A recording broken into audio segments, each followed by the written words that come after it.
Good morning, my virtual friends. What you will find is that maybe the format on Google Classroom is going to change just a little. Now that I have everybody back, I'm going to try to do more paper and pencil with them.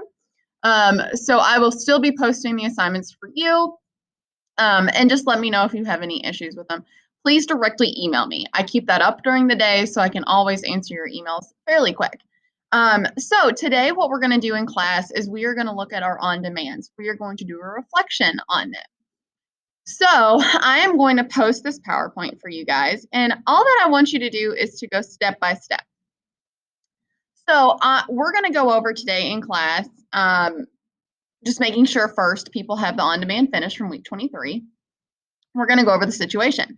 So in this passage, or in this on-demand, you were supposed to write a letter to the governor. So it should have started with, dear Governor Beshear, comma, and then you would go straight into your introduction. So in your introduction, you were looking for your hook. So the first thing that we're going to do today in class is to try to come up with 3 possible hooks for the prompt. So what type of hooks could I come up with? You may need to go back and look at the article because you could use actual text evidence from that. So I would want to start off with a hook. So if your on-demand hook is good, you can leave it. But if you think that it needs to be adjusted, like maybe it says, do you like sugary drinks? And we don't want to use any you. So you can always go back and change it. Also, you are more than welcome to like email today with anybody in class and say like, hey, what were some of the hooks that you all gave in your prompt? That's totally fine with me. And again, like we'll be going over, an anecdote hook. We'll be going over and these are just refreshers that you have already hit on. The rhetorical question, trying to get away from the do you know type of hook, and the fact and statistic. Honestly, if you go again into, and I'm going to do that right now, if you go into the on-demand, in it says the average American consumes around 150 pounds of refined sugars a year. So I could say, according to Too Much Sugar in Beverages, the article states the average American consumes around 150 pounds of refined sugars in a year. And then I could say, this is just one example of sugars leading to, obesity issues in young kids or, whatever. So then the next thing we're going to look at is your thesis. And in class, we're going to do it as a group, but mainly looking at what would be a good thesis statement for this. So if I know my prompt is should Kentucky tax sugary drinks or not, I would say Kentucky should tax sugary drinks because, or Kentucky should not tax sugary drinks because. And I would give 3 reasons. So maybe it would, if I'm going to go with why we should support, that it's going to lead to obesity. So then the next part, after you've made sure that your thesis is great, so it says, Kentucky should or should not tax sugary drinks because. Please note that I'm not saying yes, Kentucky should, or I think Kentucky should, or do you think Kentucky should tax? Because this is a thesis statement. All I need to do is restate my prompt and then give my position by saying because and then give my 3 reasons. So once you've come up with your thesis and made sure that yours is good, the next thing you want to do is make sure for your body paragraphs that you have 3 reasons to back up your thesis statement. And what I mean by that is if I'm saying because of obesity, and I have my other 2 reasons, I need obesity, just like I have here. So this would be my first body paragraph. I would want to make sure I have 3 reasons to back up why Kentucky should tax sugary drinks because of obesity. So maybe the first one is, if sugary drinks were taxed, it could lead to less health problems for students. So that could be one of my reasons. It could lead to healthier lifestyles. So that could be another reason. And then I'm going to want to check and see, do I have text evidence to back it up? So in terms of the article, you might be able to find text evidence to support. Like I know in the article there's a ton on obesity, and that's the reason that I'm using it as an example.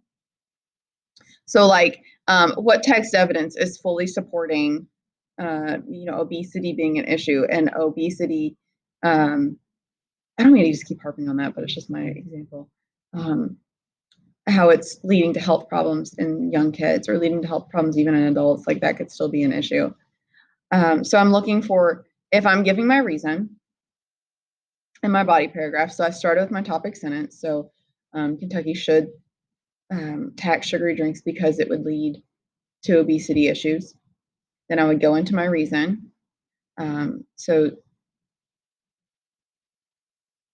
Or it would help lead. It would help with obesity. I'm sorry.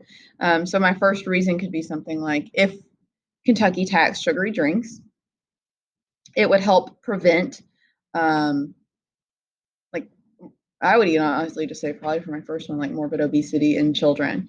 And then I'd go into my article and find a piece of evidence that would help support that. Like, how would taxing sugary drinks help lessen obesity in kids, if that makes sense. So I'm going to try to do that a couple times. And again, like I know this is hard because we're not in a group setting. And I will gladly, if you want me to if you want to send over one of your body paragraphs and I can check over it, I will gladly do that. I know how hard this might be without having a group there to look at their papers, to come up with all this on your own. And you are more than welcome, if you have somebody virtual that you want to work with, that's fine. Or if you have somebody in class, that's fine too. I never mind if you Google Meet in the middle of my class. So then we're going to look at, do we have enough transition words? So inside of your on-demand, did you even give transitions? Did you say in the first place? Hopefully we're not saying firstly, secondly, thirdly. Now we can kind of give some better words. So, in the first place, to begin, to introduce, and you can use however. So some of those swabbies that we used in the beginning of the year. So go through your piece, make sure you have 10 transition words. We're going to look at how would you start your counter argument. So maybe if I'm saying Kentucky should tax sugary drinks, my counter would be, many people believe that Kentucky should not tax sugary drinks because, and I'm going to choose one specific reason. Like, what would be a reason that people wouldn't want sugary drinks taxed? Like maybe they just want freedom of choice. Maybe they just want to be able to drink what they want without the government getting involved. That's a really solid reason, is the lack of government control. And then you would say, this, however, is not a great reason because maybe Kentuckians should be worried about health and trying to save the health of young kids. So that's an example. So then we're looking at the format of your conclusion, where you made sure you have a thesis statement, you have basically like a summary of your body paragraphs, and then you have a concluding statement. Like, clearly, as seen above, Kentucky should undoubtedly tax sugary drinks. Or you could even lead it with a call to action to Beshear. You could say, Governor Beshear, what are you now going to do about this problem? I also just heard that I said you, but since I'm, ending with a call to action, I think that's acceptable. So then what we are going to do in class is we're going to share on demand, and we're going to have them comment and fix. Feel free to share with somebody in school, or you could show it to a family member and say hey, what would you fix? And I am going to encourage them to use Grammarly as well. So if you go to Grammarly.com, you can copy and paste your whole paper into Grammarly, and it will check for all of your issues. What I'm finding is that Google is just not a great spell checker. So I just want to make sure that you all have good grammar in it, and that's all. So I know that this was kind of a confusing lesson, and that really I'm kind of going over what we're doing in class. My expectation with you guys is that you go into your on-demand and you make sure that you have all of these things on there, and then resubmit. Fix whatever you need to fix. And again, if you want to send me your thesis to make sure it's right, if you want to send me your body paragraph to make sure it's right, I will so try to get to you as quick as I can. Clearly, you can see I'm going to be going over this with all of my classes today. So again, I will try to get to you as soon as I can. But I would also encourage you to use each other. Try to find somebody that you know that's in class or virtual and send them your paper or send them the thesis, send them your body paragraphs. And then you will have a vocabulary assignment, and that will be posted today. So hopefully you saw the vocabulary yesterday for Unit 5. I'm going to make sure that was posted to you. No, it was. You had that worksheet. I posted it yesterday. And then you looked at all the vocab. There were 15 words, hopefully a little bit easier. And then today you'll do your first vocabulary assignment. And then next week we'll do the quiz. So if you have any questions, just email me. And we'll be back tomorrow to look at some more vocab. And yeah, so I will see you guys later, and let me know if you need anything. Bye.